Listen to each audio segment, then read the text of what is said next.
सारे विशेष शेयर करते रहते हैं, कभी दिवाली विशेष, कभी होली विशेष, कभी ईद मुबारक।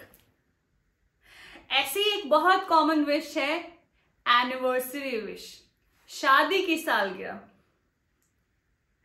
और शादी की सालगिरह को विश करने के लिए बहुत ज्यादा कंफ्यूजन होता है कि हैप्पी मैरिज एनिवर्सरी लिखा जाए कि हैप्पी वेडिंग एनिवर्सरी।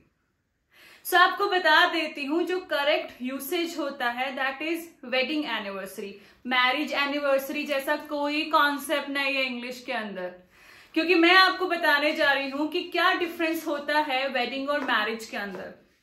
वेडिंग वो सेरेमनी होती है जहां पे फेरे लिए जाते हैं, लेट्स से, और जितने भी रिलीजियस रिचुअल्स है वो फॉलो किए जाते हैं फ्रॉम डिफरेंट रिलीजन।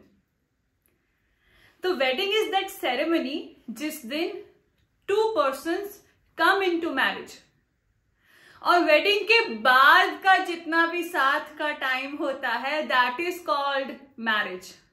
तो वेडिंग होता है वो इवेंट, वो सेरेमनी, पार्टी होती है, गोलगप्पे खाते हैं हम खूब सारे, है ना, तो वो पूरा का पूरा वेडिंग का पार्ट होता है। मैं किसी की वेडिंग अटेंड करने जा रहा हूं, मैरिज नहीं अटेंड किया जाता है।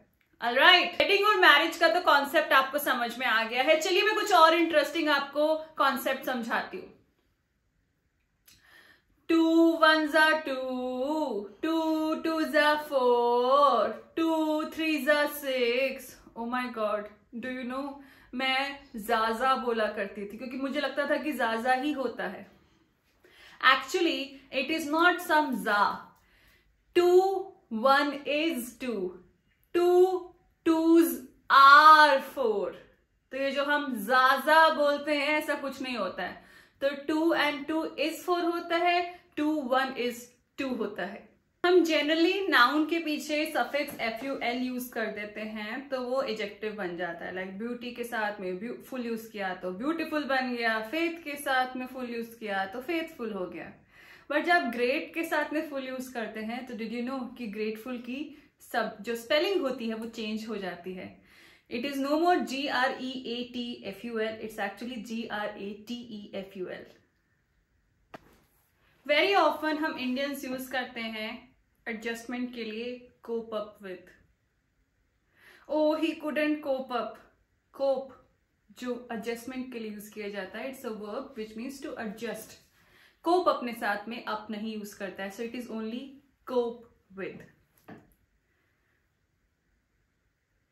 खैर मैंने ये बुक्स में या फिर अपने आसपास के लोगों से सुना ही था, बट जब मैं पहली बार एयरपोर्ट पे बैठी और मैंने स्पीकर पे सुना, the passengers are kindly requested to come to the boarding lounge.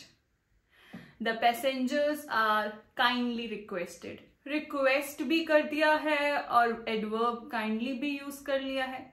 जब रिक्वेस्ट अपने आप में ही काइंडनेस शो कर रही है तो आपको काइंडली यूज करने की जरूरत नहीं है। So it is only the passengers are requested to. अच्छा, एक बहुत कॉमन प्रेपोजिशन है डिस्पाइट, जिसका मतलब होता है इन एडिशन टू, इसके अलावा, एक्सेप्ट दैट, इसकी जगह पे। इसी के साथ में हम यूज करते हैं इसके इसके डिस्पाइट, इसके जगह पे, इसके प्लेस पे इन स्पाइट ऑफ। जब मैं पढ़ा करती थी तो मुझे लगता था कि in spite is a one single word, but it is actually in spite of. क्या आप जानते हैं प्रेपोजिशन एक सिंगल वर्ड भी हो सकता है, like after, before. Preposition 2 words का भी कॉम्बिनेशन हो सकता है, like because of. And preposition even 3 words का भी कॉम्बिनेशन हो सकता है, like in spite of, in spite of. मुझे लगता था कि हर वर्ब का पास्ट बनाना है तो उसके पीछे ed ऐड कर दो, like dance dance danced, walk walked walked, cost costed costed, put putted putted, not at all.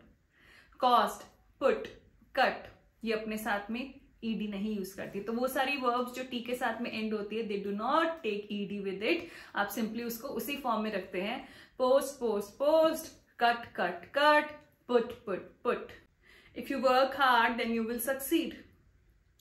If और देन का कॉम्बिनेशन मैं आज भी न्यूज़पेपर या किसी बुक या फिर वेबसाइट पे देखती हूँ. It's very common. पर क्या आप जानते हैं, अगर आपने इफ यूज कर लिया तो आप उसके साथ में then, so, does, therefore, thence, hence नहीं यूज कर सकते हैं.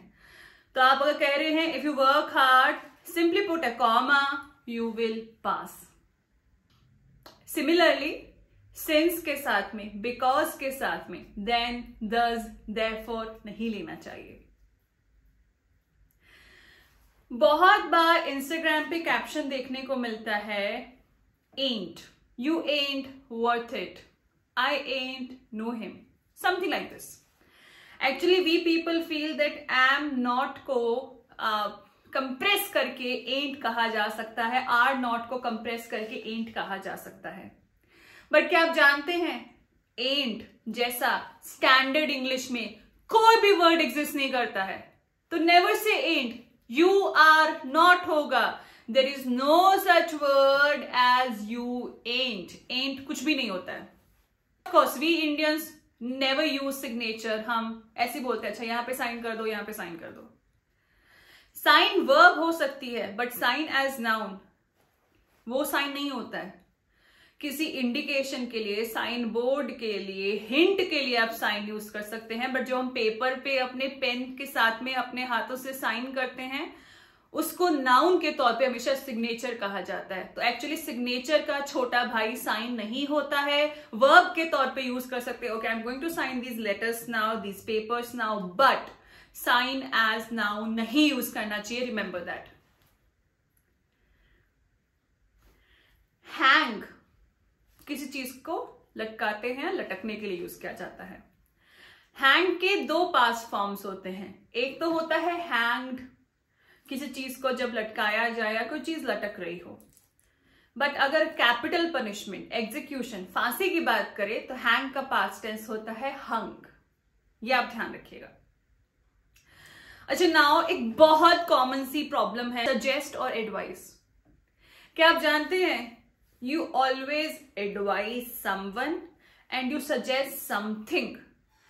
एडवाइस मतलब सलाह देना होता है और सजेस्ट मतलब सुझाव देना होता है, जिनमें बहुत ज्यादा डिफरेंस है. तो never to say oh I suggested my mother to follow the lingo nut. No, I suggested the lingo nut to my mother, this is fine. और I advise my mother to watch the lingo nut.